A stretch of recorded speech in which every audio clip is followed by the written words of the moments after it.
She's off in the distance a little bit.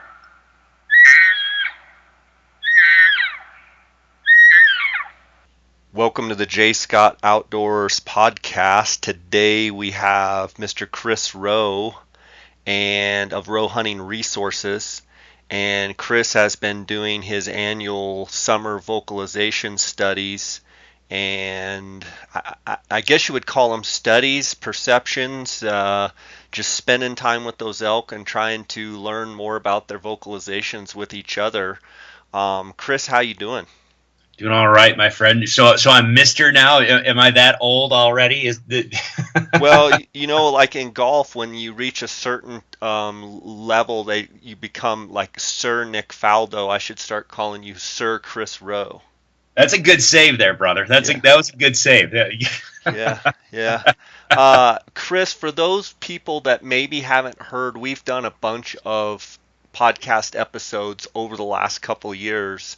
And I noticed on your new website, I went on there, you actually have an icon listed where a bunch of our episodes are listed, not only the elk, but the turkey stuff as well.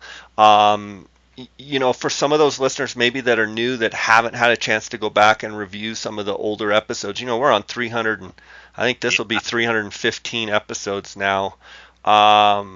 You're a wildlife biologist, ecologist. Can you give me a little bit of a background on yourself as far as your background with not only studying, hitting the books and your official titles and what have you, but your experience with monitoring these animals and studying these behaviors? Yeah, sure. I appreciate you pointing that out. For our subscribers on Rowe Hunting Resources elk module, there's and in the turkey stuff too. There was a lot of folks that wanted to be able to go back and reference those podcasts that we had done. But like you said, you've been just pounding it with the podcast. So yeah, if I tell people, "Oh, go to Jay's pod," you got to just fish through a pile of stuff in there. So we just kind of put that little hot link in there just to kind of help focus for those people that wanted to kind of dive into what you and I had been talking about, especially given last year we did that Real Elk Sounds series. And so on the elk module, I've got the video and the full length video for people to watch and listen to and see what the elk are doing. However, the discussion we had about those video clips was contained in those podcasts. So that's why I wanted to make sure that the folks had kind of a hot link where they could go back and, they could bounce back and forth between, here's the video, you get to watch what the elk is doing, you get to hear what she's saying or he's saying or whatever, but then you get to bounce right back and see or hear what you and I discuss about the situation or about the vocalizations, about the behavior, and how we can use that in the field to, just be a little bit more efficient or better or more consistent, whatever, however you want. But for those that don't know, I'm a wildlife biologist, a trained wildlife biologist, and I kind of, originally it was a wildlife biology with a range management and spatial, basically remote sensing type minors for satellite imagery and your typical Google Earth type stuff and GIS. But through my entire career, whether it was from school and beyond, I've always been fascinated by behavior and vocalizations. And when I first started out my undergraduate career, I had a summer job. It was the Upper Eagle River elk study in and around the Vail area of Colorado, where my job was just to go up in the high country in the summer and either interact with cows and their calves right at calving time, or go up in the later part of the summer and just sit and observe cow-calf interactions all summer and record, which cow has a calf, what she's doing. Well, you're spending thousands of hours just sitting watching elk. You can't help but just not only pick up on behavior, but also the vocalizations that they give off during that. And so over time you start going, okay, wait a minute, that one seems to be consistent, that one seems to be consistent, that one seems to be consistent. And when I started taking that stuff out to the woods in the fall for my hunting, my success went through the roof. So over these years, as a biologist, as a researcher, I'm very committed to the scientific process, and I want to make sure that if I'm investigating something, or I just call them my summer observations or winter or fall or whatever, But if I'm going to be out there observing, and it's a very humans are hardwired to find associations with things, and so we see something, we hear it, and we also notice something else is going on at the same time. Physiologically, our brains are hardwired to make a connection. However, there's an old adage that correlation is not necessarily causation. Just because you saw one thing happen and something else happened at the same time, it doesn't mean one caused the other. It could be just a coincidence.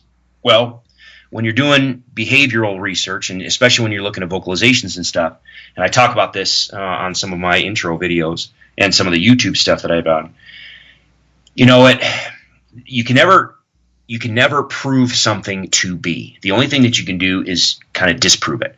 So whether it's me out in the field and I hear something and it stands out, or whether we're talking about conventional elk hunting wisdom, if you will, or vocalization wisdom or calling strategies or whatever, and people talk about certain calls or certain vocalizations, it's very difficult, if not impossible, to go out there and say, okay, I'm going to prove that a lost mew does this, or I'm going to prove that for me, like an assembly mew does this. But what I can do is go out there and collect as much evidence as I can and just try to destroy it. Just try to pick apart and rip apart the previously held belief and see if I can. If I come out with video or audio that casts doubt or destroys an idea, okay, well then obviously that first idea probably may not be correct. However, if I continually go out and I just cannot cause a concept or a hypothesis to fail, well, it doesn't mean it proved it to be true, but it just means that, well, it's getting stronger and stronger. And so that's why I continue to do what I do. Every year I go out in the summer, I'm out there in the fall, I'm out there in the winter. I want to make sure that I am tracking these animals and watching elk throughout the year, because I think and the other thing too is there's a lot of folks out there that spend maybe September and October out in the field and they get ideas. Well, that's great, but you've got testosterone in the mix, you've got estrogen cranking in the mix, you've got breeding urges and survival with other hunters, and I mean you've got all these variables and these just conflicting variables that end up making things problematic to really tease stuff out, to where if you say, okay, I'm going to go in September, I'm going to hear X, Y, and Z, and I think X, Y, and Z about those, well, you should be able to back up and go, okay, what does it look like in the summer? What does it look like later in the fall? Or what does it look like in the winter? Does these things still hold true? So that is what I do, is just try to pick this stuff apart to get the most accurate information I possibly can that I can relay to folks like you and your listeners and all of our subscribers. But more importantly than that, I want to capture it on video, because anybody can flap their gums and talk at you. I want you to learn from the elk themselves. I'm going to put an elk on screen in front of you. You're going to listen to her, and then we're going to talk about it. And the more times I can do that for you, the more times you get to listen to an elk, you get to practice with it, but you also get to see what does her body what does her body position say? What is her ear position, head position, neck position, her shoulders? Is she engaging a calf or is she not? Is she engaging a bull or is she not? Is she engaging anyone? Is someone responding or are they not? And what is her reaction when that happens? If you get to watch the elk do that, when you go out into the field and you hear something and you can't see it, now you have a visual in your mind. You're like, wait a minute, I remember hearing that, and this is the situation. So because that situation, because that vocalization, I think I have a better understanding of what's going on 200, 300 yards from me. Now I know better how to approach it, and when I get there, what calling strategies I want to employ based on what I can see elk doing through the elk module. And that's one of the things I really like so much about the elk module, and I'll be the first to admit I have no monetary ties to you in any way. You're my friend. I was a RHR subscriber before I had you on the podcast. I've been a fan of what you've been doing for a long, long time. But one of the things that I really like about it is the fact that it's very organized within the elk module, and you have all the different sounds. Then you have, when the video comes up, you kind of lay out what time of year, how many elk, in the scene, what kind of is going on, and then you may even do some commentary about what we're about to listen to and see, and then you play the video, and you can actually just sit there and watch it. And I like the little bullet points that come up on the screen, and that points out, here it comes, get ready, okay? Yeah.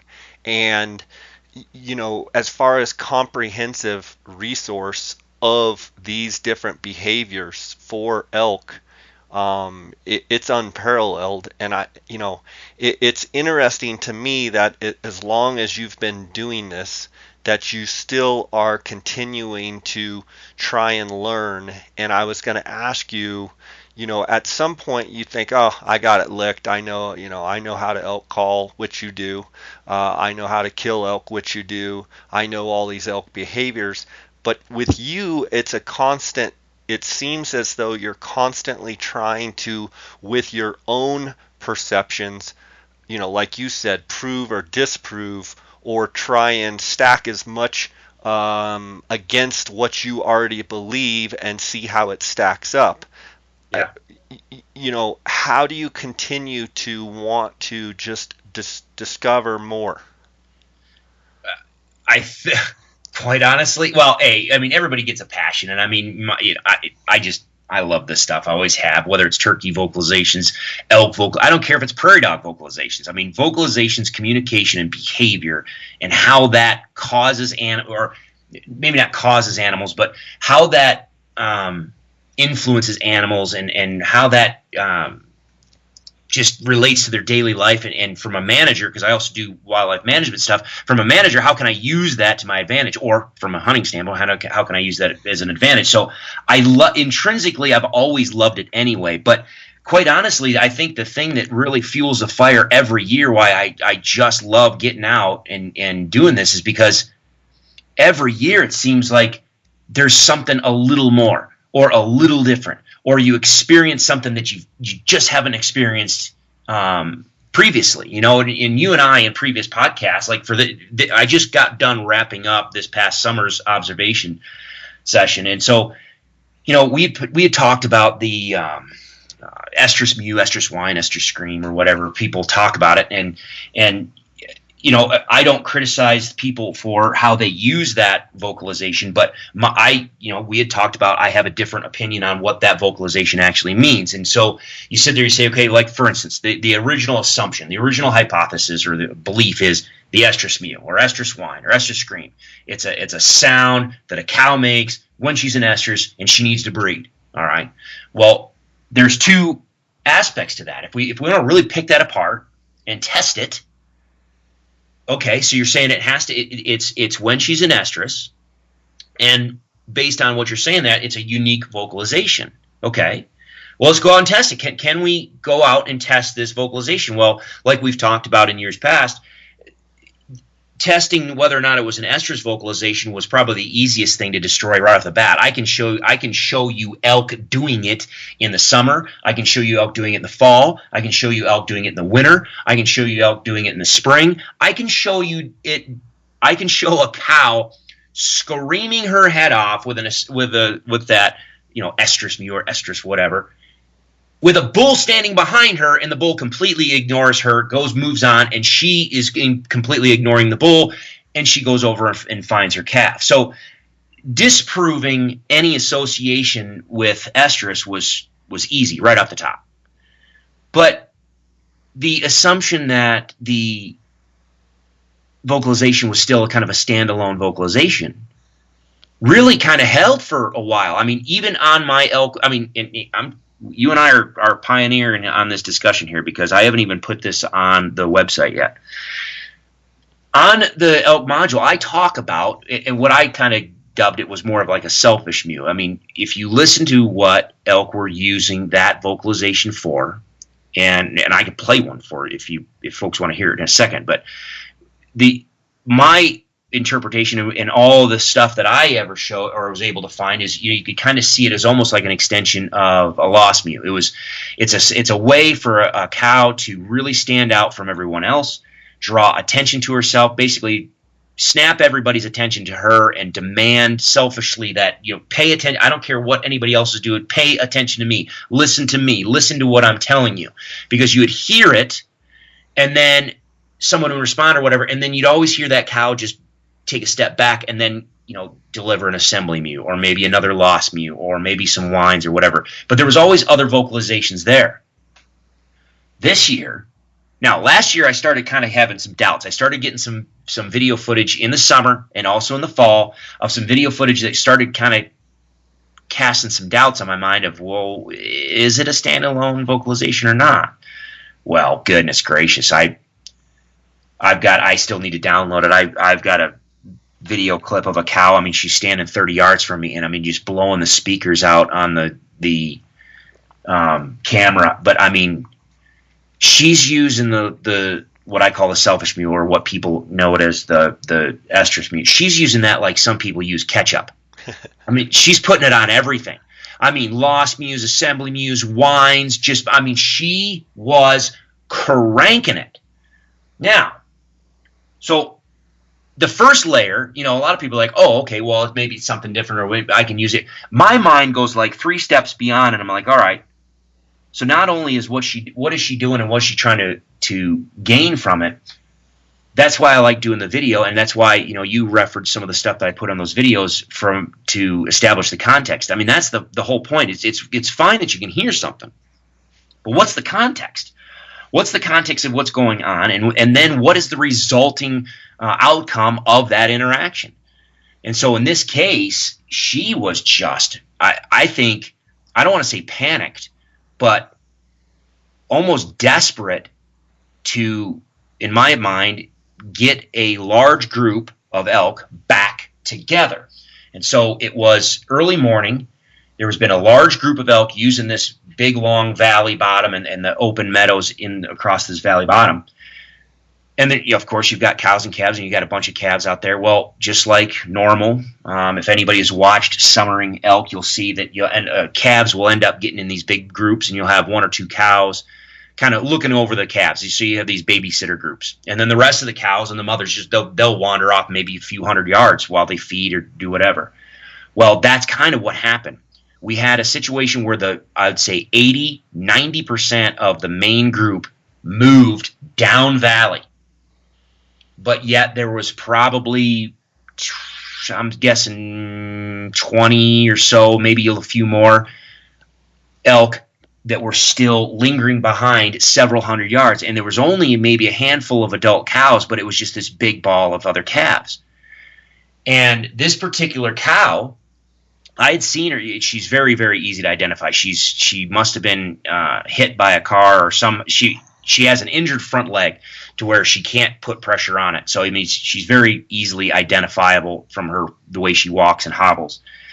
But an entire week, I've never seen her have a calf.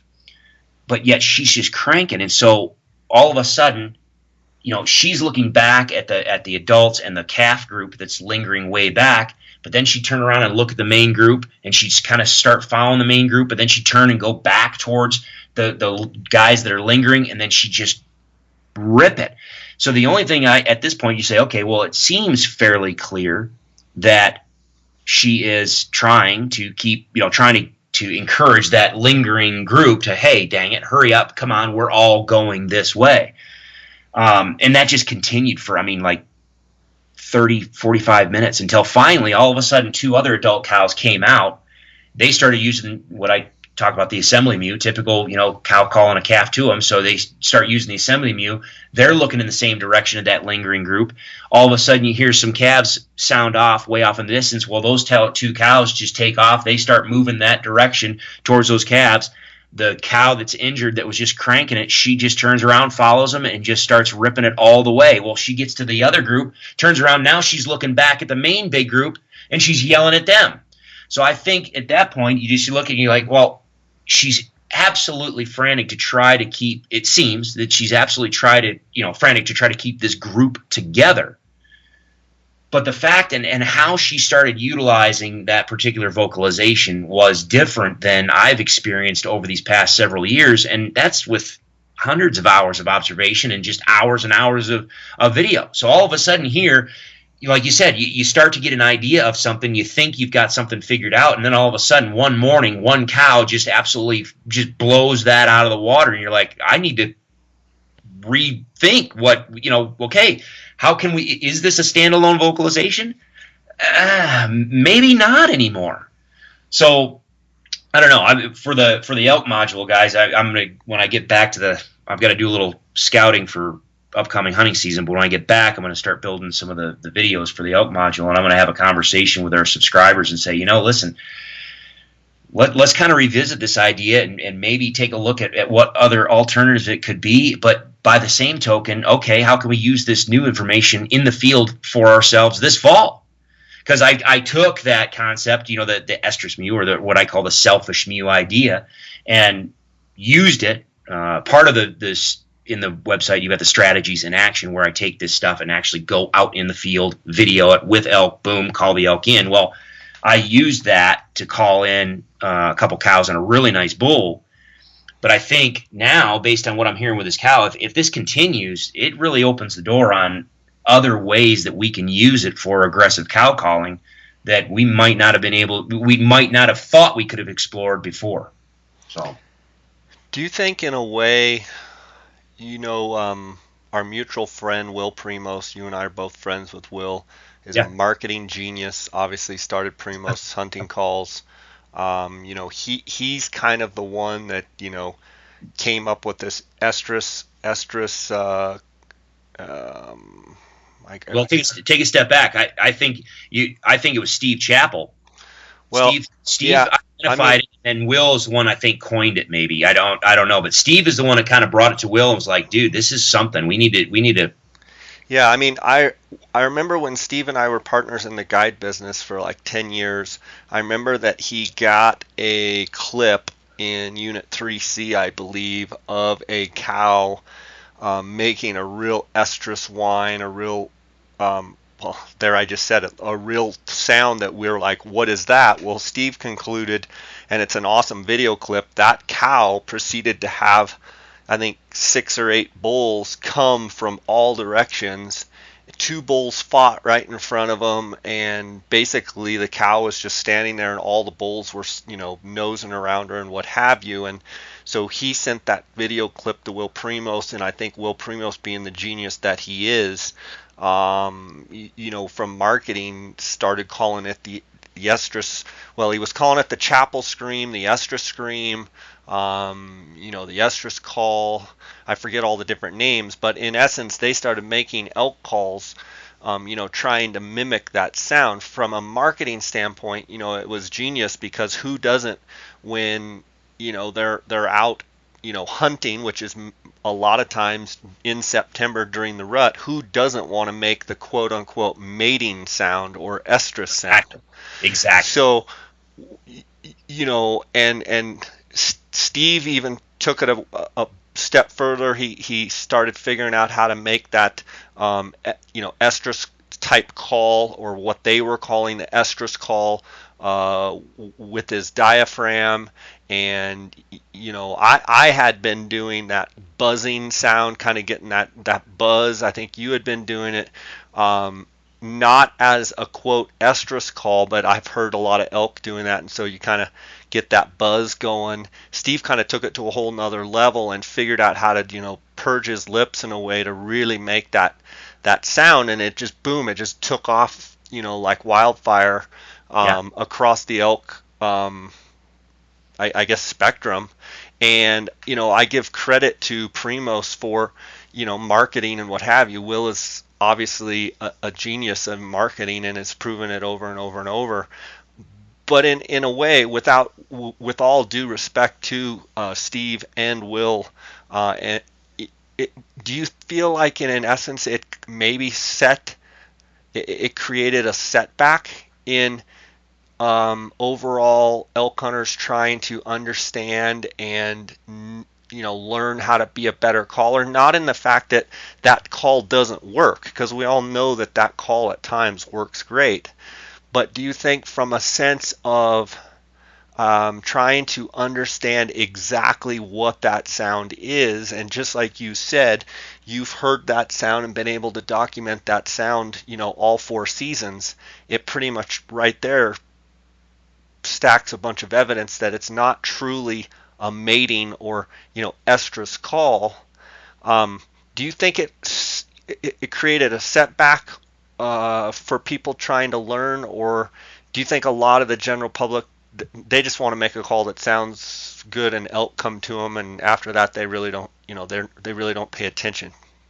Yeah, well, and there you go. I think it depends on the motivations and the value set of the elk caller themselves. There are what I put together is not for everybody, because there's a lot of guys and gals out there that are like, I don't care if I know what I'm saying, I just want to sound good and go out there and kill stuff. Okay, that's fine. And so for some of those folks, they didn't care what it means. They didn't care. They don't care if it has anything to do with estrus or not. All they care about is this sound in September. I can use this, and it can work, or what the marketing is, the bulls come running, just like Steve's clip showed. But the thing, I think there are other folks like me that just it's not. I am never satisfied with people just telling me, "Hey, Chris, go do this," and the first thing that comes out of my mouth is, "Okay, why?" I just always have that passion of understanding why. And so for those other hunters, those other callers out there that hear something, or whether that's an elk, or whether they hear someone else telling them about some tactic or strategy or call or vocalization or what have you, there are a lot of folks out there that are like me. They go, okay, why? And they just have this just innate need to understand.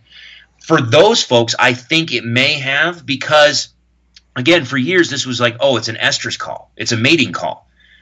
I've had people repeatedly ask me on the forums and emails, whatever, okay, well, that's fine, Chris, but I don't have a bull tag, I have a cow tag. So what other? So they completely dismiss the applicability of that vocalization, because they think, well, I don't have a bull tag, and because this is a mating call, it only deals with bulls, and so I have a cow tag, so I will dismiss this vocalization as a tool in my toolbox. What else can I do? I'm like, no. I think in most regards that vocalization can be used incredibly well on cows, especially early season or later on in the late cow seasons. Again, especially when you mix them in with lost mews and lost calf sounds and appeal to that maternal instinct. So having it misnamed, in my opinion, I think more it has limited the effective use of that call by so many people across a wide variety of seasons. Whether we're talking about the guys that go out there in Utah and hunt opening weekend of Utah archery, or we're talking about someone that's going late November on a late season cow hunt, that vocalization still has applicability, and you can use it very, very effectively. So yeah, I think but it all depends on the individual that's listening and what they value. Because I mean, even to this day, I mean, the entire thing about the elk module is understanding why and how to use that information and put it to use. I still have subscribers that every now and then be like, all right, man, there's because we've got like 25 plus hours or something like that of video on there now, but there's some people that get overwhelmed and like, all right, I don't need to know all that stuff, just tell me what I need to do. Okay, well, I can tell you what I would do, but that is kind of missing the point of what we do and what we teach at the elk module, because I want people to have that understanding. Because if you are faced with a situation in the field and it starts out one way, and then all of a sudden something changes, if you don't know what to do, and more importantly, why you are doing it, you are going to be limited on your ability to change with the situation as it changes. You're just going to be kind of stuck. by understanding why it just like this one vocalization. If you understand why they're doing it and what they're saying, all of a sudden now you're like, wait a minute, I can use this in all sorts of situations, and it just opens the door to having a lot more success, or at least consistency in getting elk to either respond or come your way. Obviously, can't do anything about the wind or whatever, but I don't know. I think it limited it a little bit if you are that type of person that values that type of stuff. Isn't it in essence like going down to a fly shop and say, hey, what are they biting on? And some guy behind the counter says, oh, they're eating, green drake emergers, or they're eating, PMD emergers, or they're hammering dries. And this is probably a better example. They're hammering dries. Well, what are they eating? Well, they're eating caddis and they're eating PMD dries.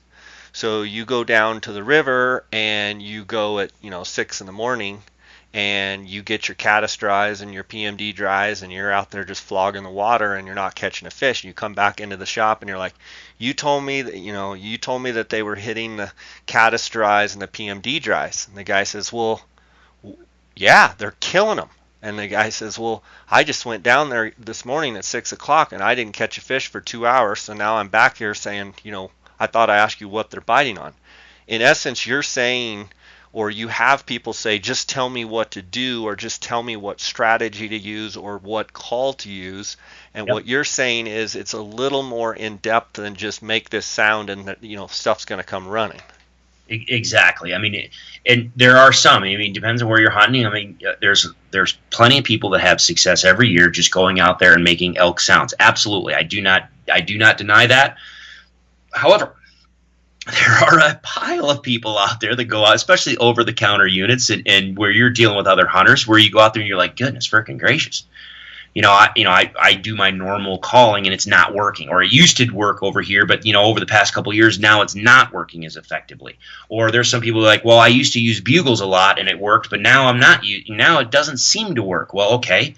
Or cow calls, vice versa. But okay, but if you understand what and why, well, okay, now you can understand, well, maybe the reason why they're not responding the same way as they did, 2 years ago is because 2 years ago or 3 or 4 years ago or whatever, the season started a week later. Now we're starting a week earlier. Okay, you're engaging a completely different behavior cycle. Maybe your unit has seen a major shift in the bull to cow ratio. So now the interspecific competition between the bulls and bulls, or the interplay between the bulls and the cows, is completely different because the bull to cow ratio dynamic is different. If you don't know that, then you don't understand, wait, okay, maybe this is why my cow calls aren't working. Maybe I do need to switch to bugles, or maybe my bugles aren't working, or maybe it's because there's 18 other guys in the valley all blowing bugles. Okay, maybe the elk have learned and now I need to switch over and try a different tactic. If you understand how things change and why, it allows you to change with them. Yeah, it's great stuff. Well, do you mind playing us a little bit of the clip that you're going to have on the elk module, and let's hear the sound she was making.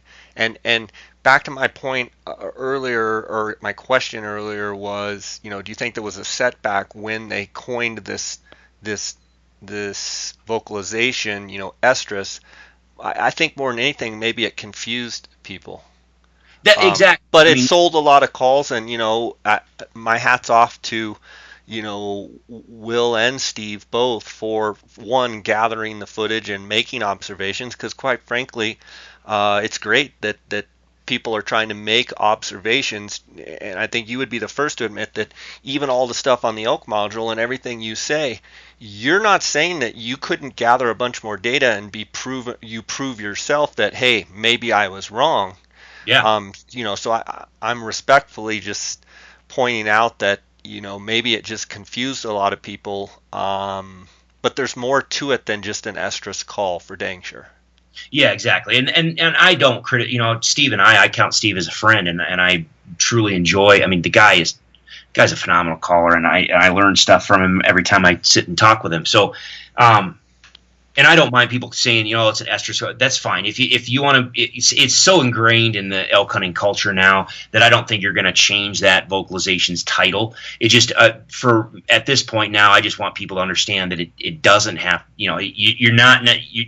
Doesn't necessarily have anything to do with breeding, and it has a huge amount of flexibility in different scenarios on how to use it.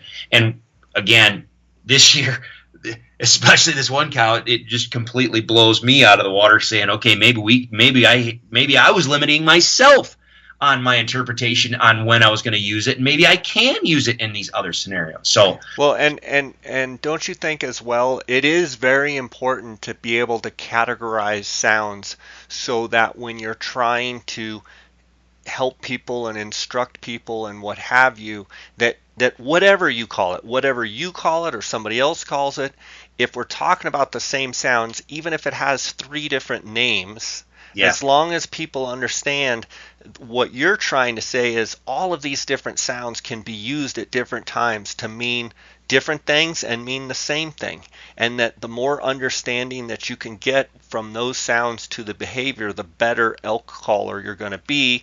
The better elk caller you're going to be means the better probably success and better elk hunter, and meat in the pot and antlers on the wall. You're going to have more success.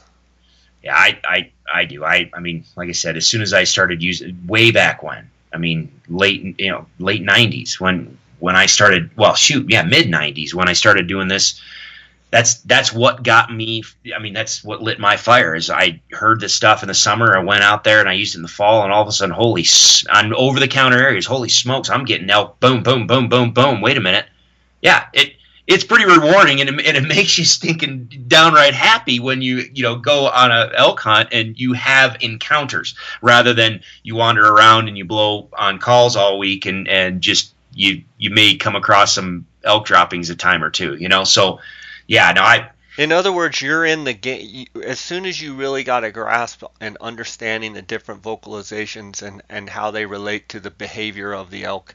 You started becoming in the game rather than just watching the game. You were actually in the game, and don't you think that's a huge part of being successful? Is being in the game.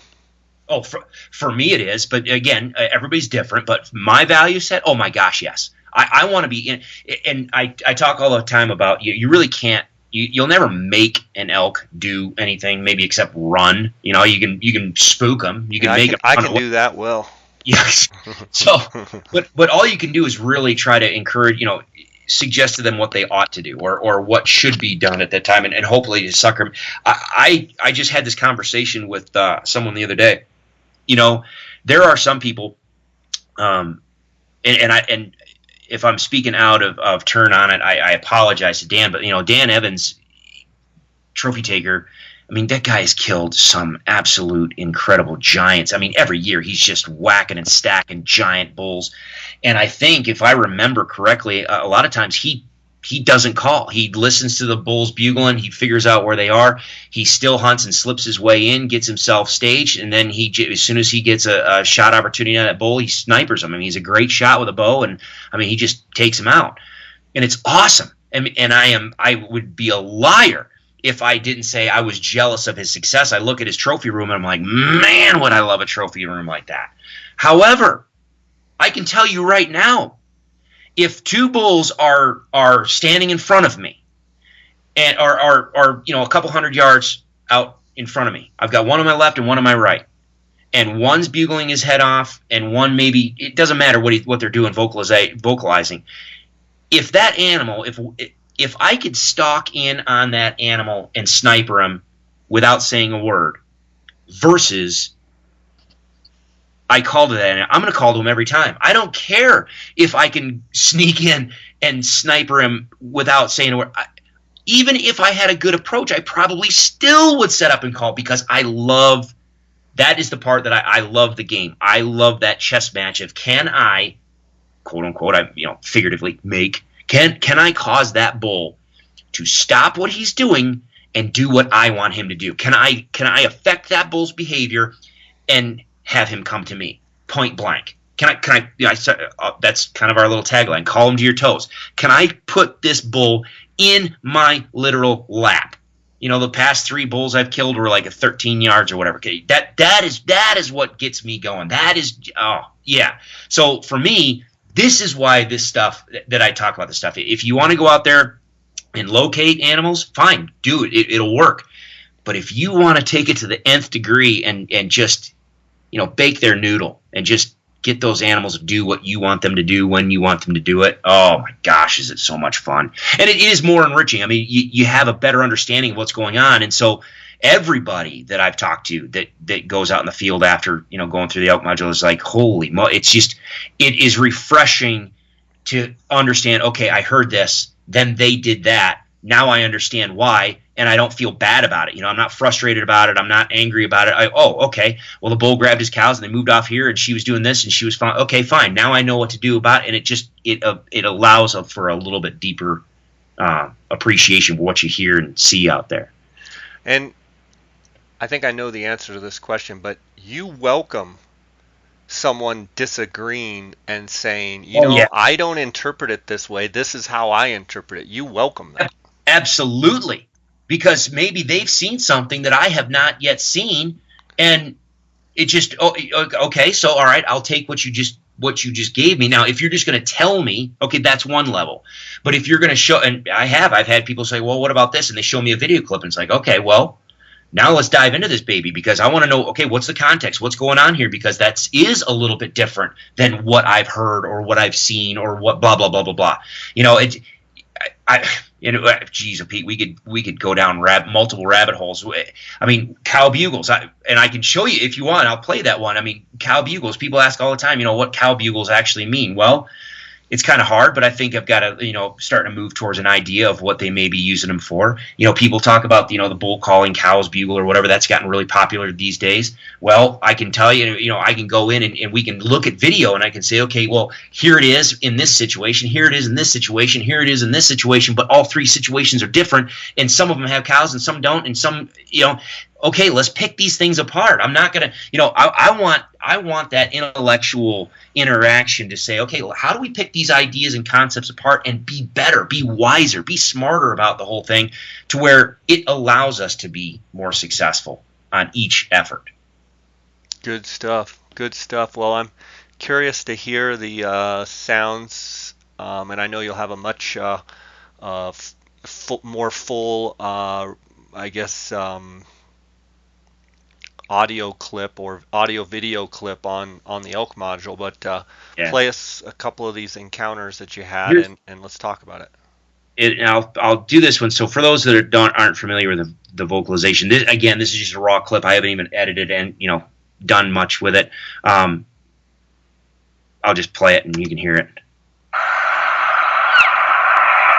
Calf mew. There we go. It'll get louder here in a second. But basically what you got a situation, you've got a cow traveling with a calf, but the calf is not hers, and so she's looking for her calf.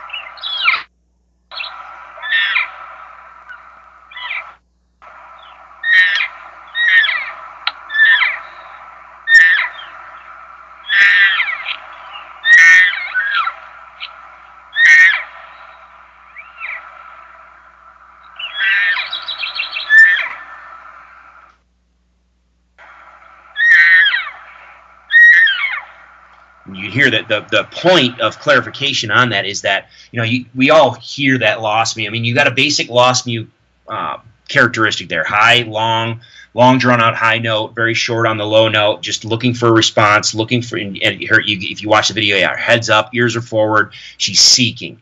But the point of clarification on the difference of that vocalization is that meow, that rasp, that growl that you hear to it, meow, meow.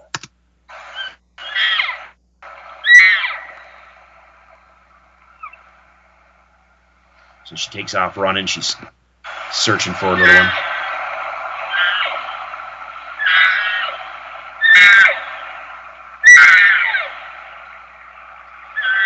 So yeah, this cow just takes off down the valley. I mean, you can hear off, and it's hard to hear. I've got to play with the gain and that type of stuff, but it's hard to hear the calf in the distance. But you can hear a single calf responding in the distance, and she just takes off running for her.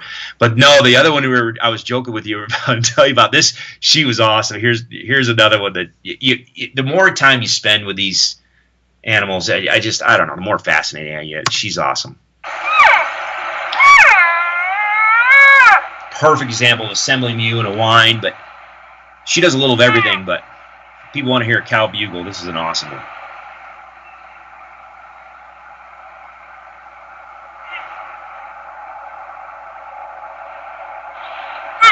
All right, now let me hit pause. The same thing. Here's the exact same situation.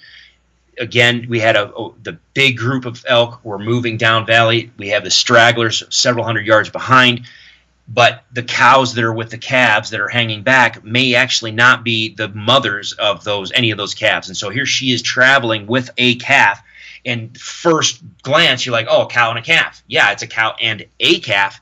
It's not her calf. And so she just blows right by this little guy. She's looking for her calf, and she's trying to catch up with the rest of the group.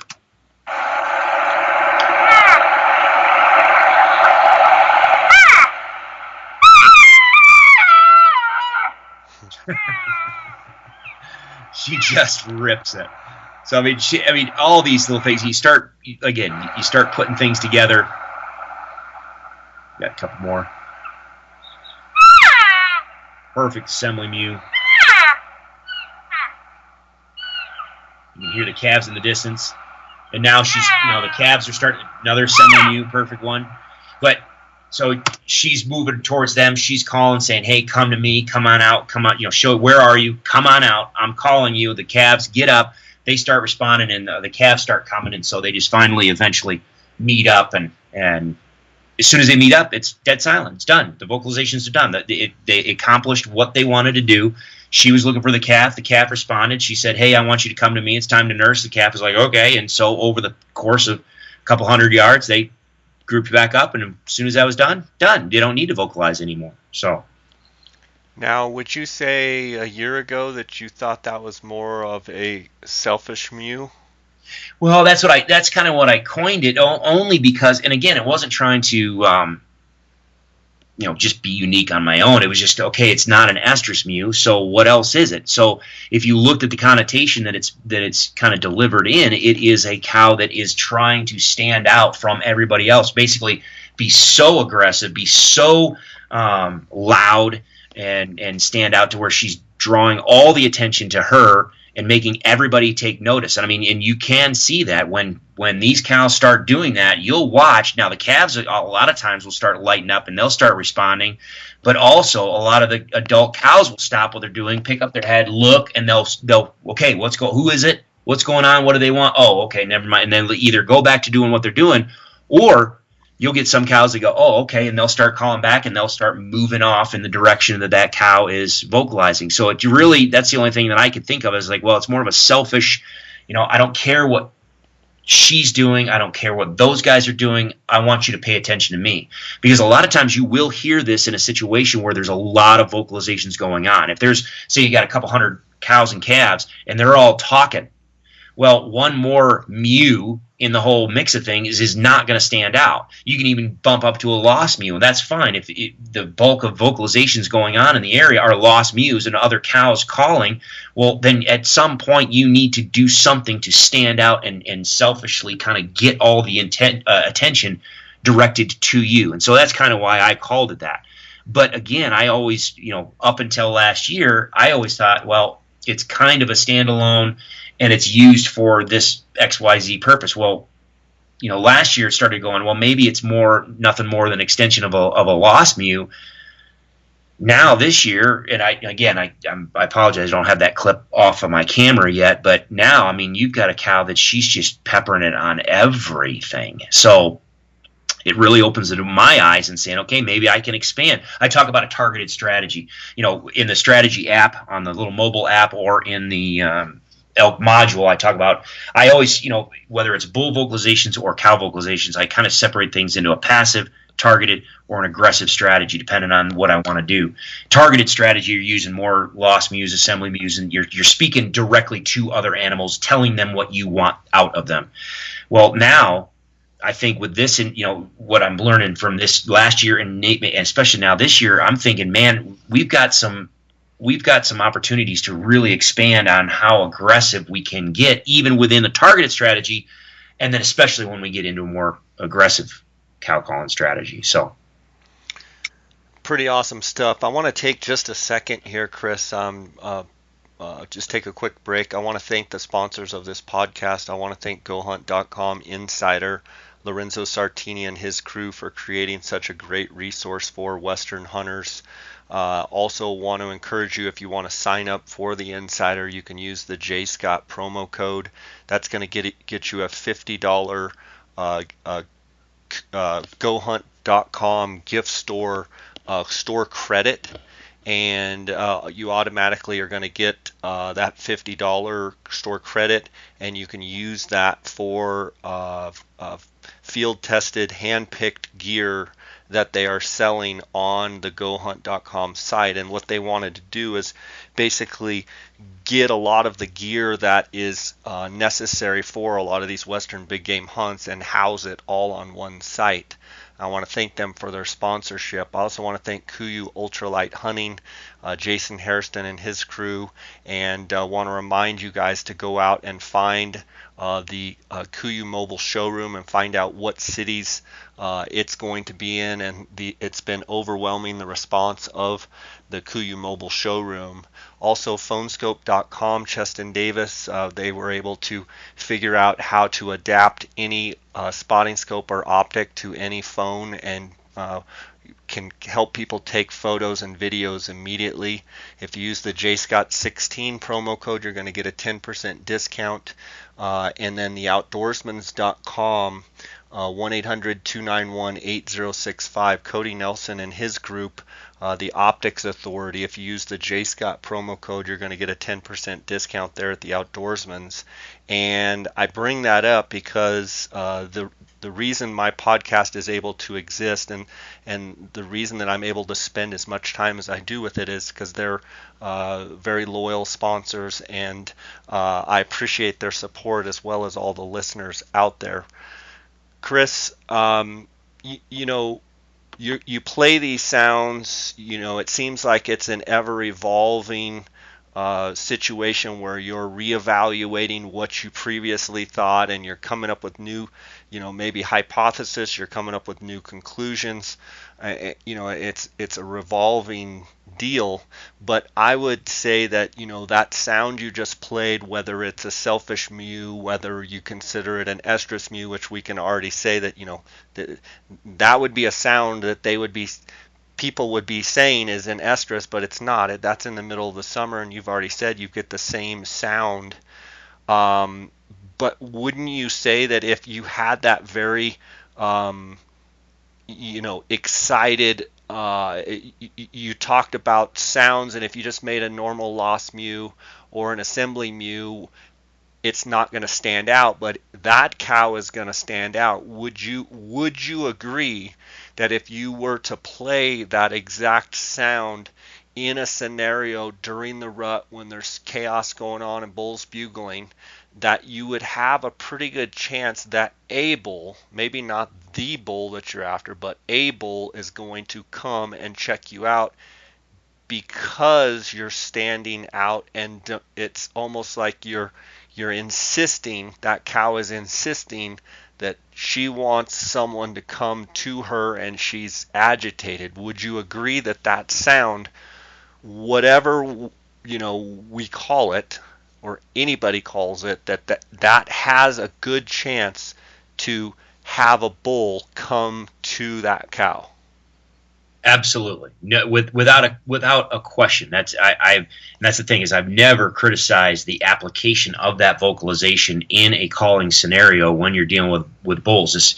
But here's again, if we understand what it's saying and why, let's take that a step further.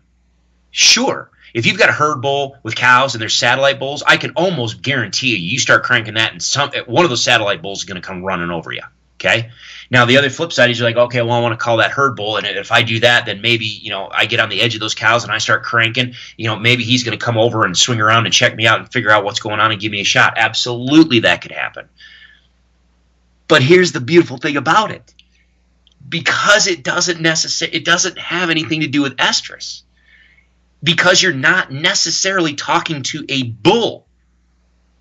You can do exactly what I did last fall. And I posted the video. That's the newest strategies in action video on the elk module. This bull was locked down with cows. He was not moving, and literally it was a cow and a calf. He barely would respond. Every now and then he'd bugle. That's how, I found him because I heard him bugle up on the ridge, started moving that way. And I started out just a normal targeted strategy. I'm like, all right, we'll just set up and call him in. Well, he wouldn't budge. He wouldn't say anything. He didn't do anything until I started getting cranked up and started using the selfish mule. But it wasn't the bull that came in. I called the cow. The cow and the calf came smoking down the ridge, come running into, point blank, right straight in front of me. They came smoking in trying to figure out who I was and what was going on. They are the one that respond. Well, guess what? The bull's going to follow. It doesn't matter if the bull responds to me. If I can call the cows to me and get the entire group of cows coming my way, I can sucker a herd bull right in front of me. And that's what happened with him. So people don't need to get caught up on it. Well, it's an estrus mews, so I'm calling to the bull. No, you're calling to. You can direct it at the bull if you want, and based on how he responds and you do it back, based on how you engage that vocalization with whoever else is vocalizing, you can kind of direct that vocalization to someone. But it doesn't necessarily pertain to just a bull. It's a vocalization used when cows are demanding, or they're selfishly trying to get that attention to them. And so I just kept cranking it. And finally the cows were like, what in the world is going on? Okay, fine, here we come. And they came at a run down the hill, 7-10 yards in front of me. Bull walked 13 whatever steps, right? Just walked right by me, offered me a great shot if I'd wanted to shoot him. So that's the beautiful part about it. Yes, it will definitely work on calling bulls. Absolutely. But you can darn sure use it to call cows that are with a bull. And that might sometimes be just what you need to sucker that herd bull into your setup.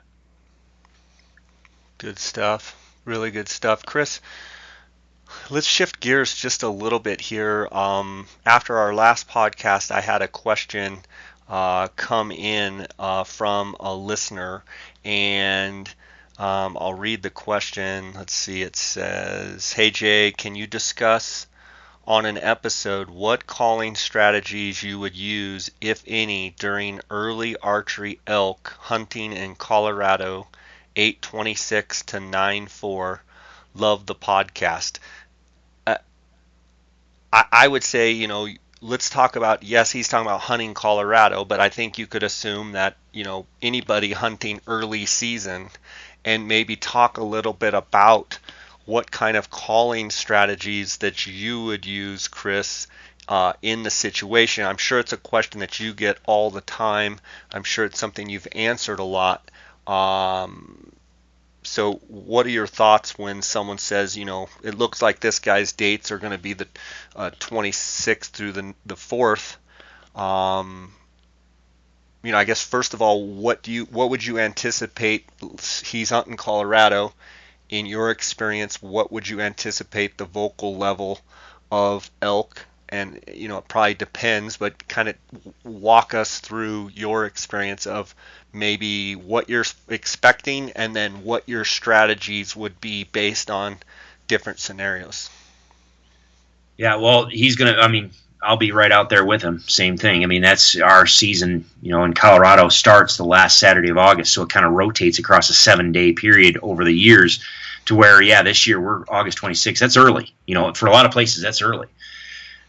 So for me, I'm going to have kind of two things in the back of my mind based on what I see when I get out there. Now, obviously, if you can preseason scout and get a feel for where you're going to be, he didn't say where he was going to be, and I don't need a GPS coordinate. But what I'm saying is, we don't know if he's going to be hunting high elevation, backcountry type stuff, alpine bowls above timberline, or if we're talking about down southern Colorado or eastern Colorado or on the Front Range Colorado where it's maybe lower elevation and ponderosa pines, aspen type. I don't know the habitat type, and I don't know what the bull to cow ratio is in his area. However, for me, when I go out there, I've got two things in mind. Number one, on an early season hunt like that, and I think it especially for the guys that are hunting Utah early, I think their season starts on the 19th or something like that. I want to say it's like the 16th or 17th. Oh, is it really? Okay, yeah, so it's pretty dang early. Well, a lot of one thing that people need to keep in mind is sometimes when you are hunting early like that, yes, bulls can respond to cow calls. I mean, and there are times when you'll find bulls that are in with those cow calf groups already, and yes, they absolutely want to respond to cow calls. But you can also run into situations where bulls are not that interested in other cows yet, or cows yet, but they're more interested in actually the other bulls that are around them. They're still trying to figure out their pecking order, and they're trying to figure out how they fit, in the landscape. And if they did drop down into this little valley or this little bench or whatever, if there are cows down there, okay, hey, I am interested in that, but are there other bulls around? Do I have to worry about someone? So I always, and I guess that I'll be flat out right. I mean, I'll admit this way: if there is a criticism for what I've got on Row Hunting Resources Elk Module, is I don't talk about bull vocalizations or bugling that much. I still talk about it, and I can show examples of it, but I don't have a lot of it. And this year I'm hoping to change that. But I do use, maybe not bugles per se, but bull vocalizations. And there's all sorts of types of vocalizations that a bull will give. That's, everybody talks about it. I call it, more of a contact bugle, or whether people talk about a locate bugle. Yes, you're going to hear bulls out there doing that. People talk about challenge bugles, or I use it more of a dominant bugle scenario. But when you're early season like that, there's going to be a heck of a lot more curiosity going on rather than aggression per se.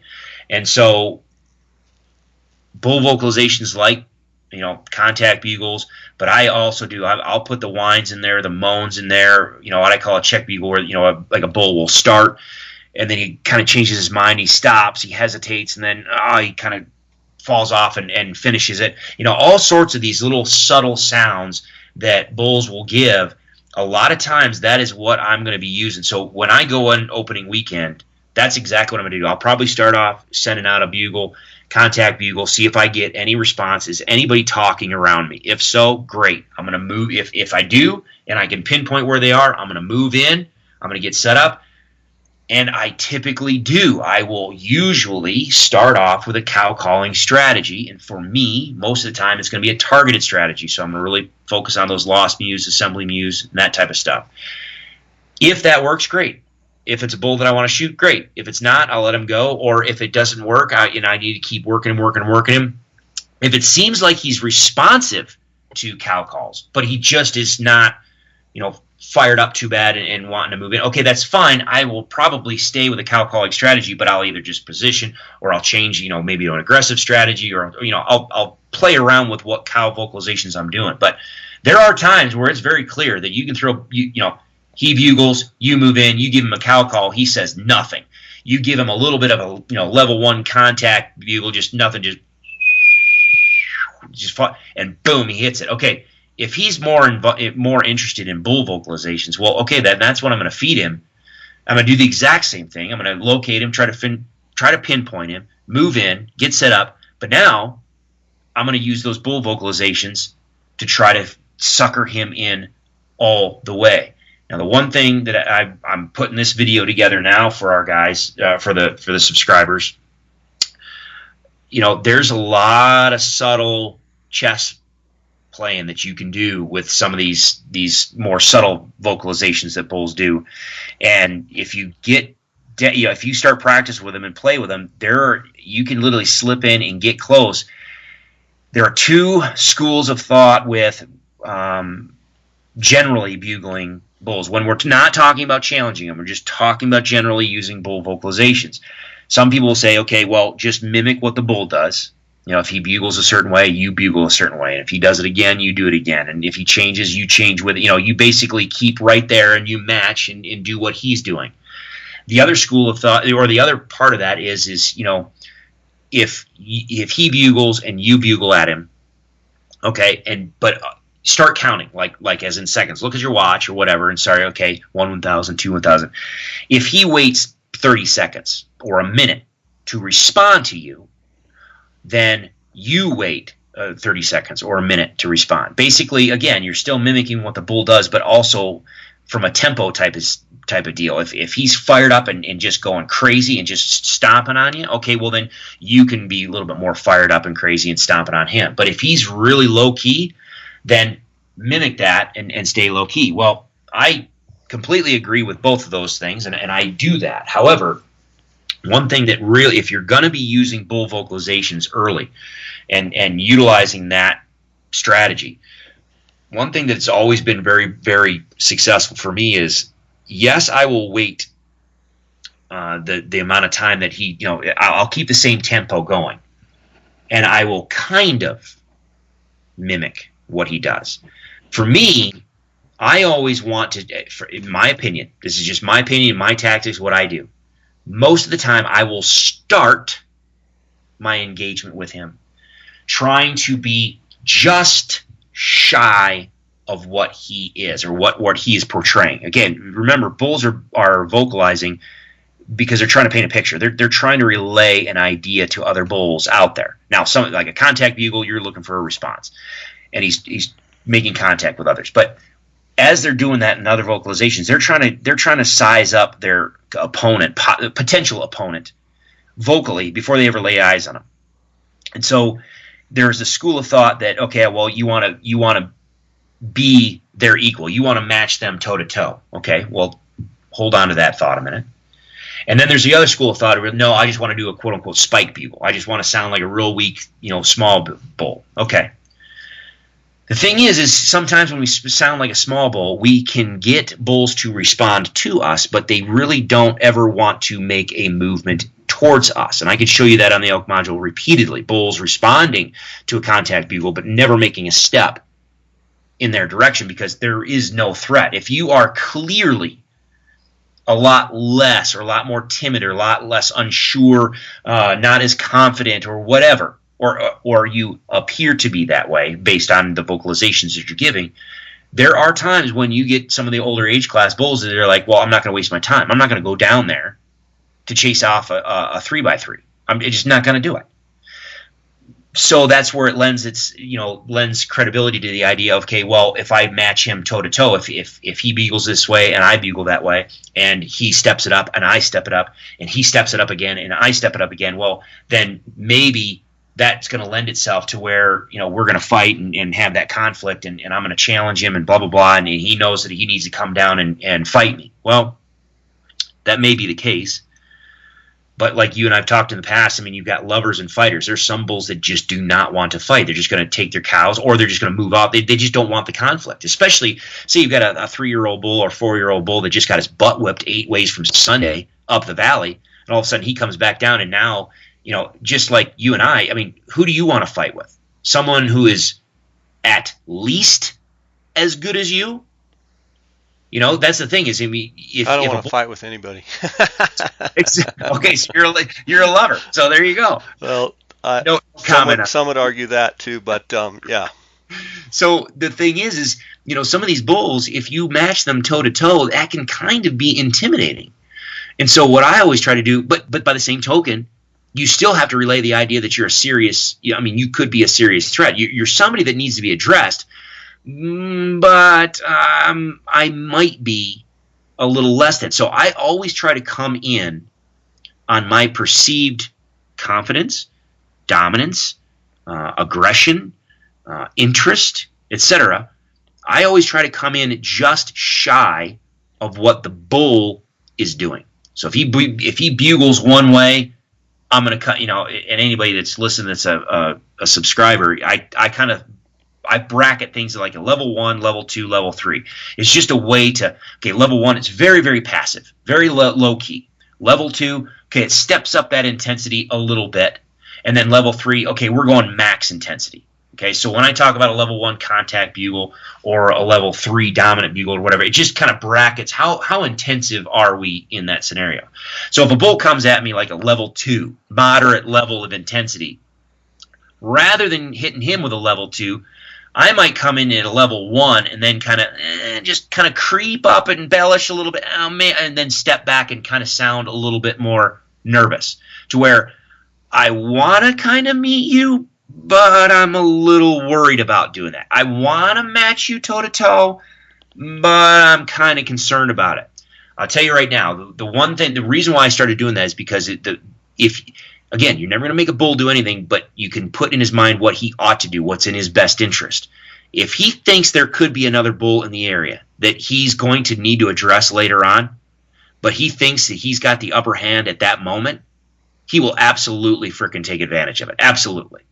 And so this is where, and if you're doing most of everything that I talk about and everything that I do, I hunt solo. I don't usually go hunt with folks. Now this year I'm going to be hunting with some relatives and some new elk hunters, so I'm going to have a couple guys with me. But most of the time for my personal hunts, I'm by myself, solo. So it's me calling, trying to get the animal in front of my toes. This is where it helps. Now, with a two-person calling setup, this same idea can be seen in the tactic where the hunter's out front, the caller's kind of with him. You start calling, and then the caller starts to drift back and starts to walk away. And that, as the caller walks away, that bull's like, oh, wait a minute, I can slip in and fill that void and kind of sucker in behind him and kind of see him as he's leaving, and it can pull that bull right past the shooter. Same concept. If you're doing it solo, by coming in just a little bit less than the intensity that bull is hitting you with just a little bit less confidence, a little bit more uneasiness, you can suggest that you're a little bit more timid than he is, which can oftentimes put in his brain, I need to come down here and dominate. Finish off that dominance. Let's get it. Let's just take care of this right now. Let me go down. Let me put him in his place. Let me establish my dominance over him. So I don't have to do it later. So I for early seasons, I'll tell you, and this is, again, I will fully admit that on the elk module, I don't cover using bull vocalizations as much as I probably could, and I'm going to change and with that being said, there's a ton on there though.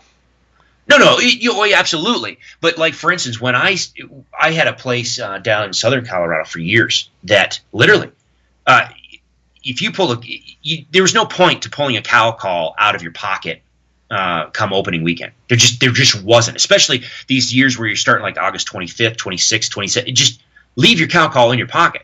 The biggest bull I've ever killed was down there opening weekend of it. It was one of those early years. I bugled him in. Now, I didn't challenge him. I bugled him in using this technique, these just subtle vocalizations, because that's this particular valley. The cows and calves were up on top in the open grass slopes and the alpine, but the bulls were staging down below in this valley. The first full week of season typically was just nothing but bulls engaging bulls, figuring out their pecking order. So you go in there with a cow call, they will just flat ignore you, but you put even the tiniest little squeal, boom, you're going to get a response. But it wasn't until I started just going, just the moans and the huffs and just all the subtle sounds that they make. Oh my gosh, you can bake their noodle and just get bulls to come out, at least come out, step in the opening, take a look, evaluate, and then move on. Well, shoot, some of those little openings are only 30 yards wide anyway. Get set up on there, get him to come out, poke out, look, see, no, turns, smoke him. So, yeah, I don't necessarily worry about trying to challenge every bull that I engage, because a lot of times they're not going to want to engage you that way, but there's so much that you can use with bull vocalizations if you just learn to be subtle with it. Again, not trying to ruffle any feathers or try and stir the pot or do anything, just in trying to learn and have the listeners learn.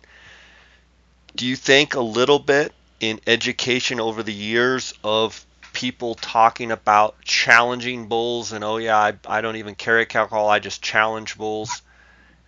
Do you believe that in the early season, challenging them more times than not is going to have them go the other way or clam up, rather than engaging them but as a subordinate, almost all the time engaging them as you are the subordinate, they are dominant, you kind of engage with them but then never get to their level? Do you think that there's been some, not misinformation, but do you think there's misinterpretation that people have said, oh yeah, go, challenge them early season and they'll come running? Because I just don't see that. I see I've got several other questions, but I see, you got to play the cat and mouse game. You got to get pretty close to them. You got to let them bugle, and then you close the distance, but then you kind of give them a little weenie sounding, and get them to think, well, I can just run down there and settle this really quick.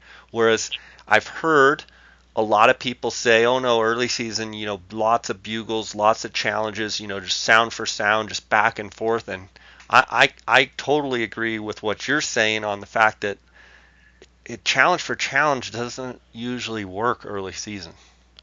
Correct, and I will give credit where credit is due. I mean, there are I've heard a couple times where people say, "Oh no, I'll get out there and get aggressive right off the bat." Most of the credible folks out there that are talking about challenging bulls, most of the credible instructors, and I'll say Corey, absolutely. I mean, Corey's come out and repeatedly said, I mean, if he's got two bulls in front of him, he'll take the bull that's more aggressive. He'll go through. In my one of the videos I did, I gave an example of a valley full of 10 bulls. One of them wants to play aggressively, the other 9 don't. I have the philosophy that I want to go in and I want to be able to work all 10 bulls, however those bulls want to be worked.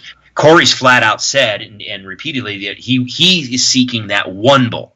He'll go past those 9 bulls and he'll go to that one bull that wants to play his game, that more aggressive tactic and a more aggressive bugling. However, Corey, very credible, and some others, most of them are talking about mid to late September.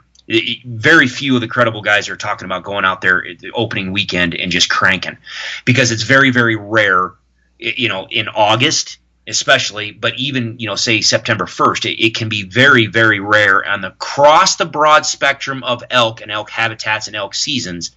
It can be rare to find a bull that really wants to be aggressive that early. Now, absolutely you can.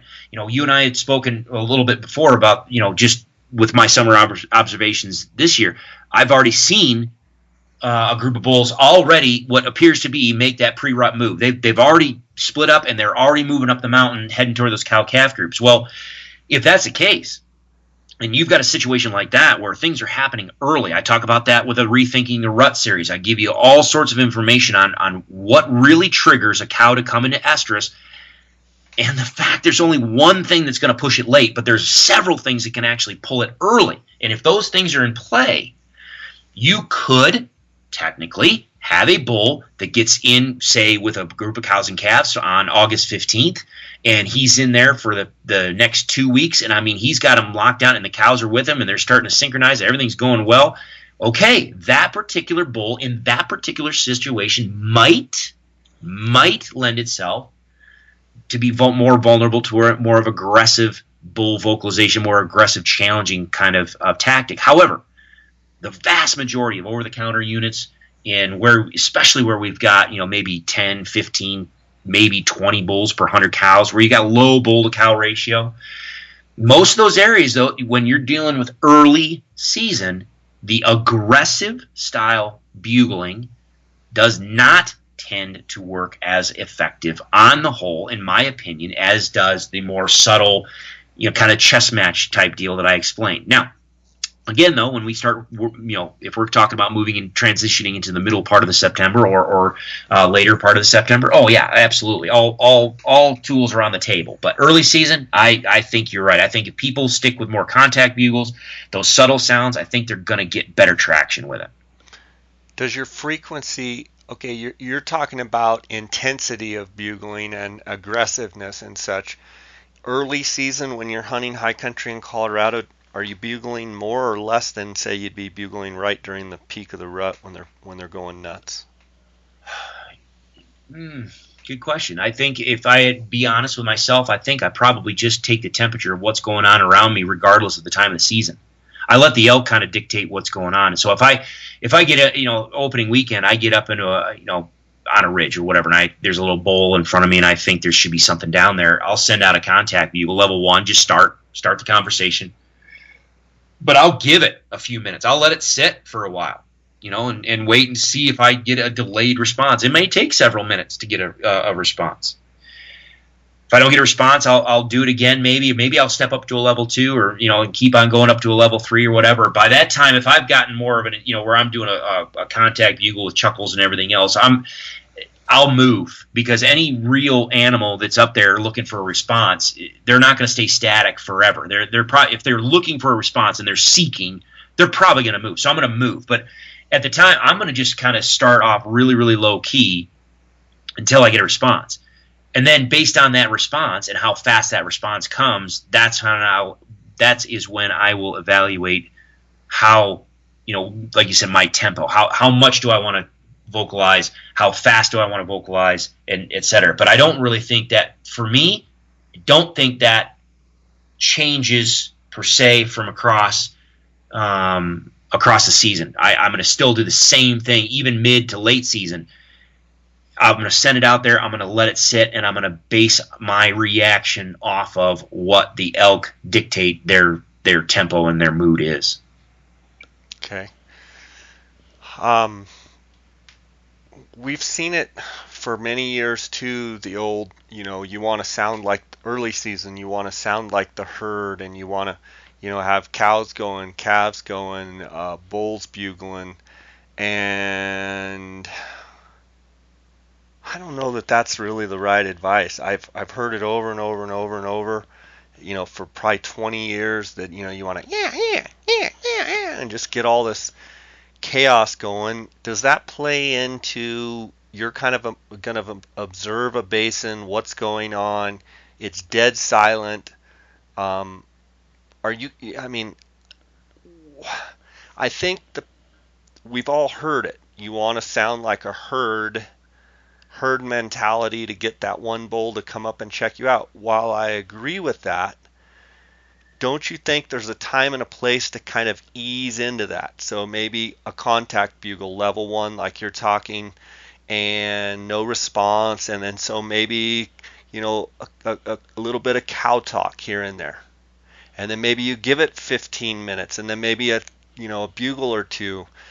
Would you agree that we've kind of been taught that you just kind of, for every 30 minutes, you just create this herd mentality, and I think it screws a lot of people up? Whereas I think if they would, like you're saying, level 1 contact bugle, see what happens.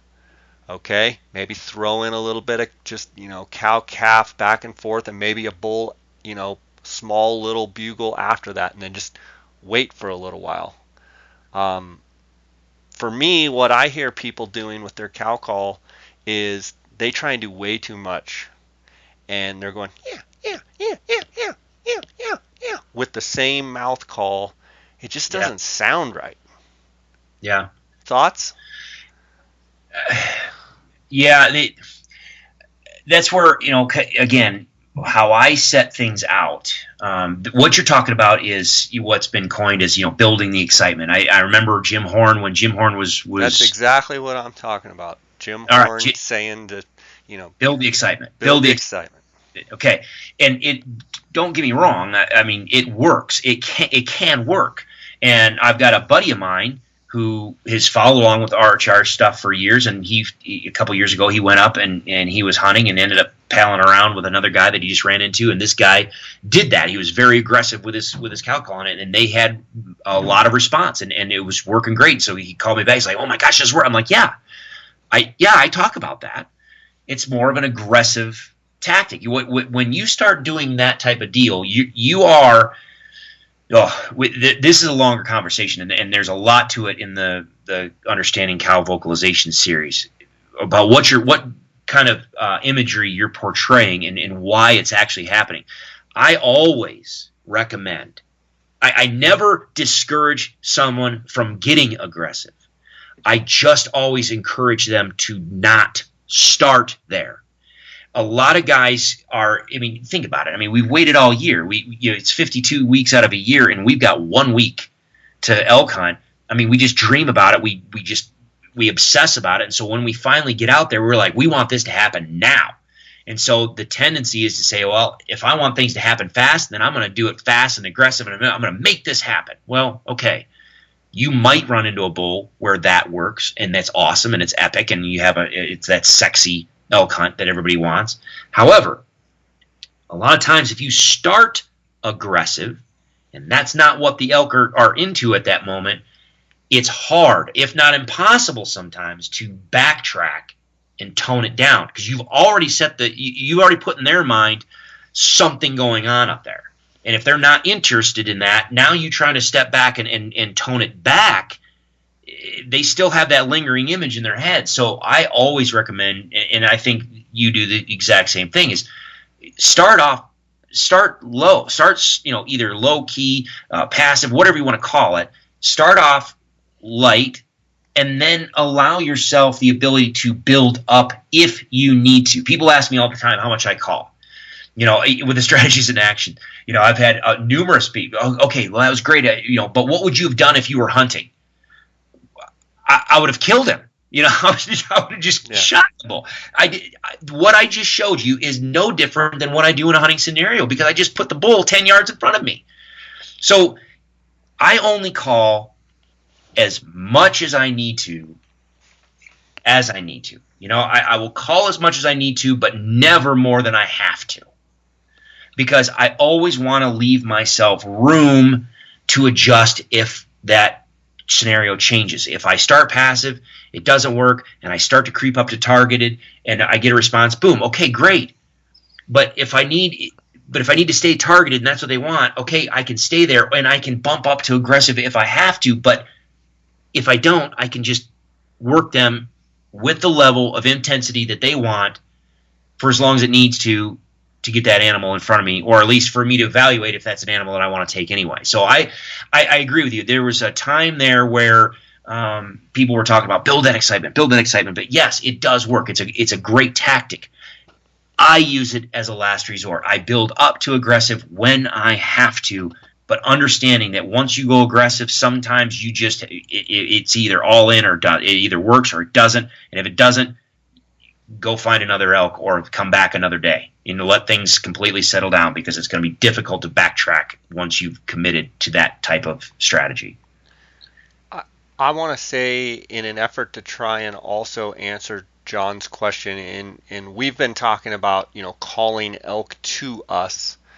If you're talking about wanting to kill an elk and wanting to do it pretty efficiently, wouldn't you agree that if you have someone that sounds pretty good on a bugle and can make, contact bugles, what you call, Chris, contact bugles, and get another bull to respond, if you're hunting with a partner, there you go, and you're giving this guy advice, if he's got someone that can bugle pretty good and get a bull to at least answer him back, what I would recommend, if you're just trying, you only got limited time and you're trying to get it done however you can get it done, is have someone answering the bull, keeping the bull bugling every once in a while you get the wind right and you keep sneaking into that bull's position, and have your buddy, kind of judging your progress, even if he can't see you, not bugling at the bull so much that he shuts up, but just enough to keep him vocal, and you get the wind right, and you just keep slipping in, using your binoculars, looking in front of you, and going fast enough at times, but slow enough at times, and waiting for him to bugle. Okay, I only need to close in another, 100 yards. You get in tight. Okay, I'm not exactly sure where he's at. Let me wait. Okay, my buddy bugles. The bull just fired. Okay, I need to close 25 more yards. I should be able to see him. Now's the time to be going slow. Would you agree that method, if you're trying to kill and not necessarily trying to call him to your toes, that can be extremely effective early season? Absolutely, 100%. I don't even need to add anything. Yes. Okay. And absolutely. Don't you think the importance as a stalker in that situation is, don't just go storming in there. There's times when you move very, very quickly to cover ground, but there's a time when you start really tiptoeing, you start really nitpicking, you start really trying to, because a lot of times that bull's bedded, that bull's feeding, he's got his head down. Try and spot that bull first, ease in, be patient, let him bugle again, and then sometimes when I've done it, I move so fast, I'm like, dang it, that bull's 35 yards away, and by that time, boom, he swings his head and he's got you. Wouldn't you agree that there's time to move fast and a time to move slow? Well, absolutely. And unfortunately, the next question is going to be, okay, well, how close is that? Well, if you're in Oregon rainforest, that might be 30 yards. I mean, you might have to run right to him and get to 30 yards and then pray that there's an opening when he gets to 15 yards. Okay. I mean, it's so thick and nasty, but it's also can in some places be very, very quiet to where you can slip right in their back pocket. However, down in some of the country you're used to, down in that pinyon juniper country where it's all rocky and dry, and you might get to within 100 or 200 or maybe 100. I mean, I know exactly what you're talking about. You might take 2 steps and all of a sudden, crap, he's 100 yards away, but now there's a corridor. There just happens to be this little weird little corridor through the trees where he's 100 yards away and now he can see you. Or, like you said, his head's down feeding. Oh, most of us are, 5 foot to 6 foot or more, or whatever. Our eyes are 5 to 6 feet or more above the ground. And so we kind of forget that their eyes might be on the ground feeding. They can look under all that stuff. They're seeing under all that. And all of a sudden they see our feet come running or movement coming running under the tree, under the brush and stuff. It all depends on how the terrain is and how close and how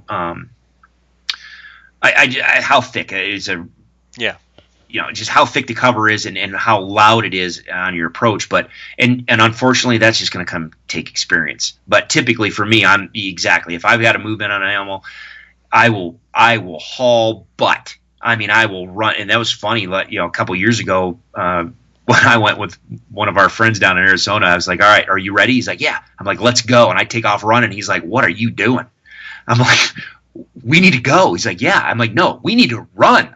He's like, run? I've never run after. I'm like, yeah, you're going to run. Let's go. And we ran.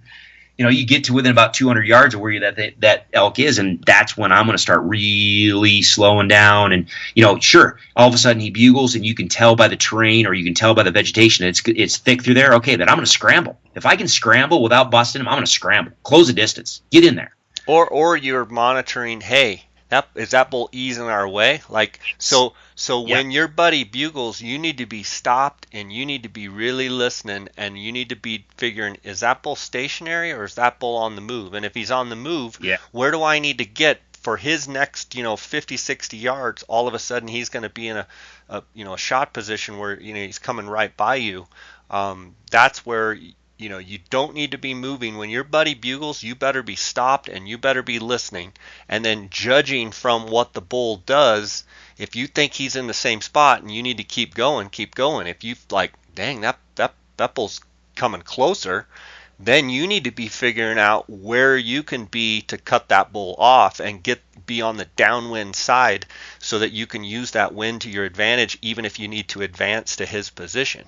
Exactly. And I will always say, and also be ready, because maybe it's advantageous for you at that point. The bull's been talking, you've slipped in, you've gotten close, he's working, and he's interested. At that point, maybe now is when you slip in and make your own vocalization, because he's like, wait a minute, there's someone right here, I'll take advantage of this. And all you need to do is just sucker him left or right, or just get him that last little bit to commit to get right in front of you. So be ready. But yeah, absolutely. If you're working a 2-person setup, oh my gosh, yes. Have one person keep that thing talking, slip in there, make it happen. One more scenario, you've had a lot of experience in high country basins.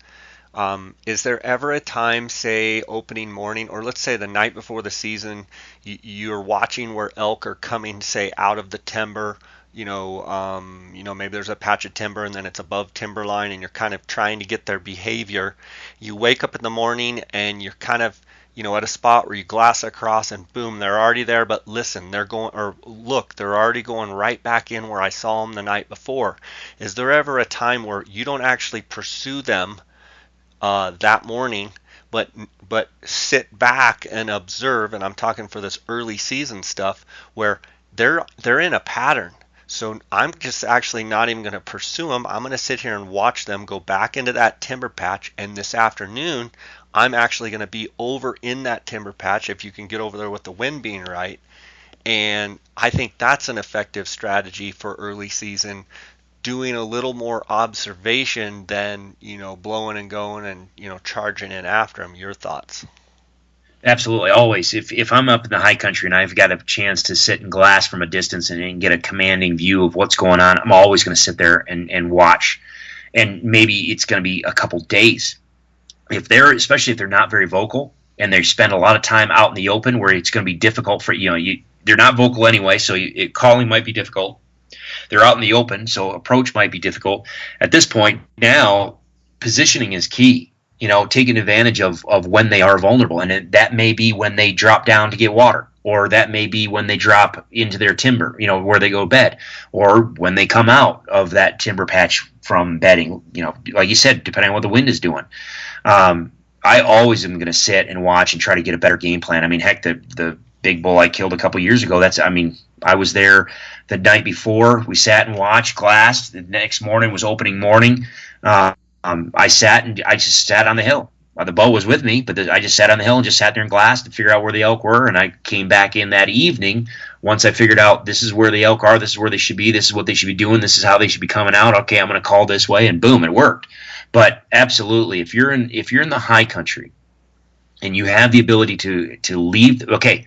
And the other thing too is whether or not these animals are relaxed. If you're in a basin and all of a sudden you look across there and they're like, crap, there's a tent there, and geez, oh Pete, there's a couple of mule deer hunters over there. Okay, maybe you may not have time to sit and watch them, because they may not stay relaxed for very long, and they very well may get bumped and moved out. So if that's the case, if I think there's going to be disturbance in the area, I might push it a little quicker than if I get up in a basin and there's no one else there, and these animals are that have no clue in the world. Well, if that's the case, then I'm going to let them be as relaxed as long as I need until I get things figured out, and then I'll go in. Go in smart. Don't go in like a bull in a china shop.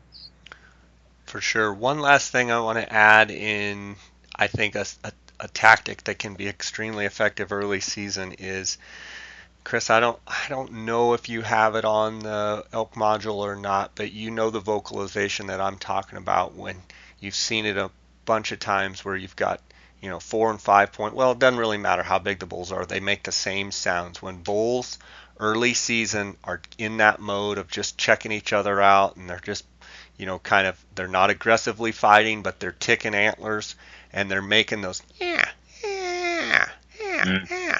Have you ever used the tactic of having a shed antler or a couple big sticks together and being able to make those bull sounds, gotten in pretty close to where you think bulls are, and just sitting and doing those, if you can get 2 shed antlers, small shed antlers that you can carry with you, and tick them together and make those sounds, I've seen that be extremely effective. Extremely effective, especially early season. I have 2 5x5 sheds that I carry. I'll put them in my truck. I don't necessarily always take them up to camp with me. This year they're going into camp with me, because I think we're in a situation this year where that very well may work. Early season, if you're going to talk about basically you're rattling elk, if you're talking about just even a rattling bag, like a whitetail rattling bag, will work if you can mix the vocalizations in with that. I think that would work fine. Yeah, and the vocalizations that you're talking about are just whines, and that is covered in the bull vocalizations segment on whines, because I think the best call to mimic that is the Primos cowgirl. It's any bite and blow call will probably work, and most people know what I'm talking about. It's got that skinny little reed that's covered by the little rubber tube, and it's got some sort of bell on the end of it to kind of amplify the sound where you bite and blow, and then as you release it, yeah. That bite and blow style call, the way that, especially the cowgirl's perfect for it, because it's had this really good, unique nasally quality, and you can do it hands free, and you can literally take the bell off of the thing and just run the mouthpiece. Oh yeah, absolutely. Couple of sheds, and I like you can go with the smaller ones, but again, here It depends on the bulls that you want.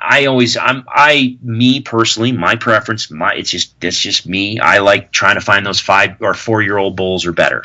And so usually if you're dealing with a 4 year old bull, you're probably dealing with a 5 point bull of some sort or better. So I take with me a set of decent 5 point sheds that have good mass. And so it's a deeper tone, you know. So what you're saying is when they're clanking their antlers together, if it's just some chintzy deer rack, it's not going to sound the same as a 5 point rack or even Correct. And just like when you hear a bigger bull, 6 point, 7 point, it's a different sound. When they start rubbing antlers together, I can usually hear it and go, those are a couple dinks, or I can hear it and go, that might be a couple decent bulls. Exactly.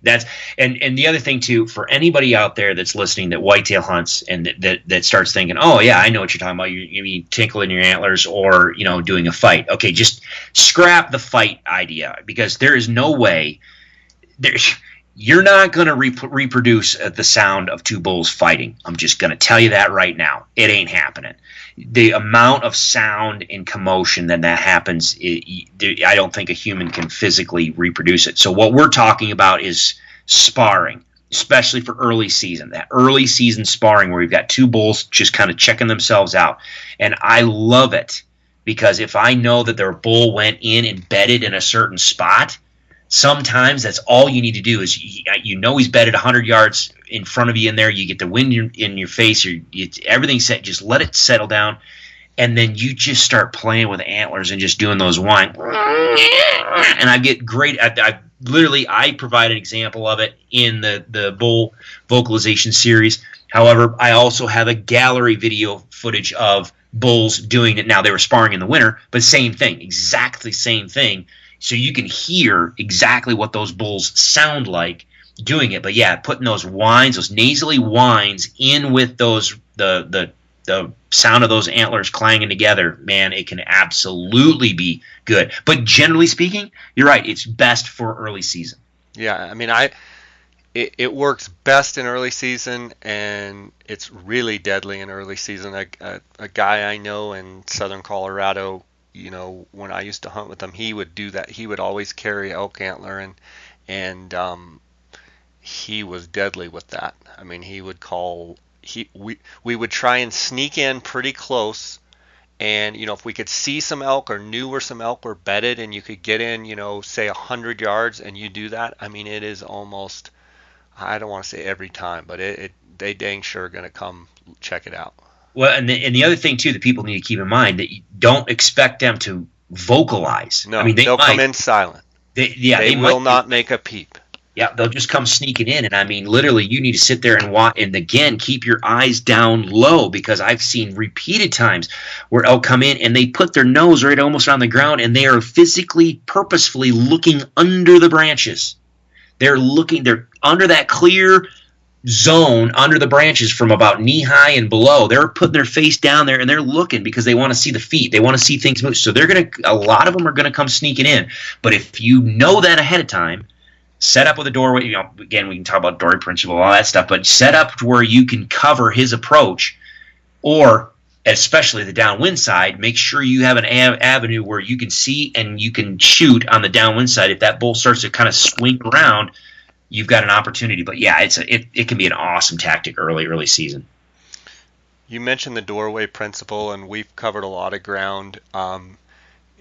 Give me in a minute synopsis of your doorway principle, even if it's a teaser for people to go and find, come on the Row Hunting Resources.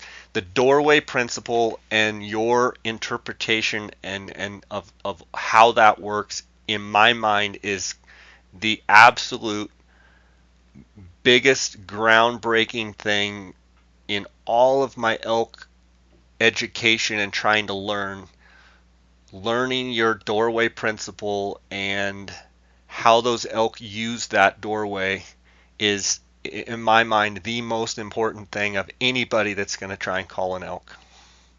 Well, if I was just to make it gloss over it real quick, it's just basically where's that bull going to stand where he should be able to see the calling occurring from. Now, that's not that in itself. I mean, people talk about that all the time. That in itself is nothing major. I mean, everybody's like, oh, okay, he should be able to see the calling. Okay, well, yes. What I talk about is, okay, how do we identify those things? And I'm going to actually, that is one thing that people have asked me repeatedly to cover in more depth. And I'm hopefully this next week, I'm going to get some video footage to help to really kind of showcase it. But the thing is the problem is, and I think what you're referring to as far as kind of changing the way you think, I always talk about flipping it around. We always put the elk first, or excuse me, we always put ourselves first and then the elk. So we where do we need to set up? How close can we get? Blah blah blah blah blah. And then we look across there and like, all right, where's the bull going to be? Well, the problem is we don't stop and first think of the elk and where the elk is going to come, where the elk is traveling, what his perception is from what he's hearing, what he's expecting as he's hearing it. You know, again, your calling or whatever scenario you're portraying is going to put a set imagery in that bull's mind. And when he shows up, he is going to expect that imagery to play out in front of him. And there are places on the landscape where he's naturally going to stop and he's going to look and he feels that he should see that. Those are the doorways. If you set up within range of that, or at least have the ability to cover those, the key for me is you don't have to stop the bull. You know, a lot of people say, you know, especially with a two-person calling setup, you know, the bull's responding to the caller and the bull is coming in and he's moving past the shooter. And a lot of times you'll hear the shooter, you know, have to say something or do something, or, you know, some guys will try to take a shot on a bull as he's walking past, and that can work or fail miserably. But a lot of times, you know, you're trying to stop that bull so you can get a shot. Well, all sorts of problems can happen if you have to try to stop that bull.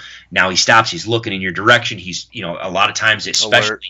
Yeah, he's alert and he's boom. You can watch him coil, you know, boom, what the heck? And so as soon as you release it, if again, we're talking bow hunting most of the time here, as soon as you release, depending on the distance, I mean, that bull can react and spin and I mean, it can cause some problems. However, if you identify the doorway and you embrace that concept, most of the time, 99% of the time, I'll put it as a 99% of the time, that bull's going to automatically come in and he is going to pause and stop on his own with no clue in what's going on. All that he knows, he's coming in, I need to see. He's going to stop, relaxed, oblivious that you're even there.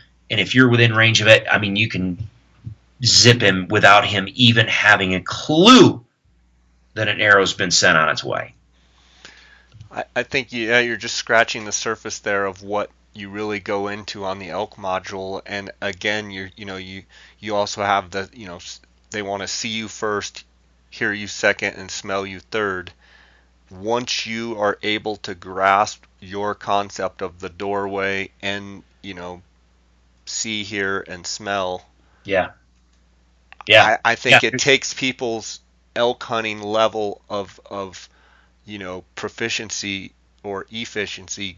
I mean, it just goes through the roof. I know with me, it never even dawned on me. And once I caught that, so I encourage people to check Chris out at Row Hunting Resources, check out the elk module. But I want to be clear here that this is a super expensive. This is really going to break the bank to go and get 25 hours of video footage on Row Hunting Resources elk module. Chris, how much does it cost? Well, we changed this. We still offer a quarter, you know, like a 3-month deal or an annual deal. But since everybody liked the annual for elk, it's $25 for the 3 months, or it's $50 roughly for the full year access.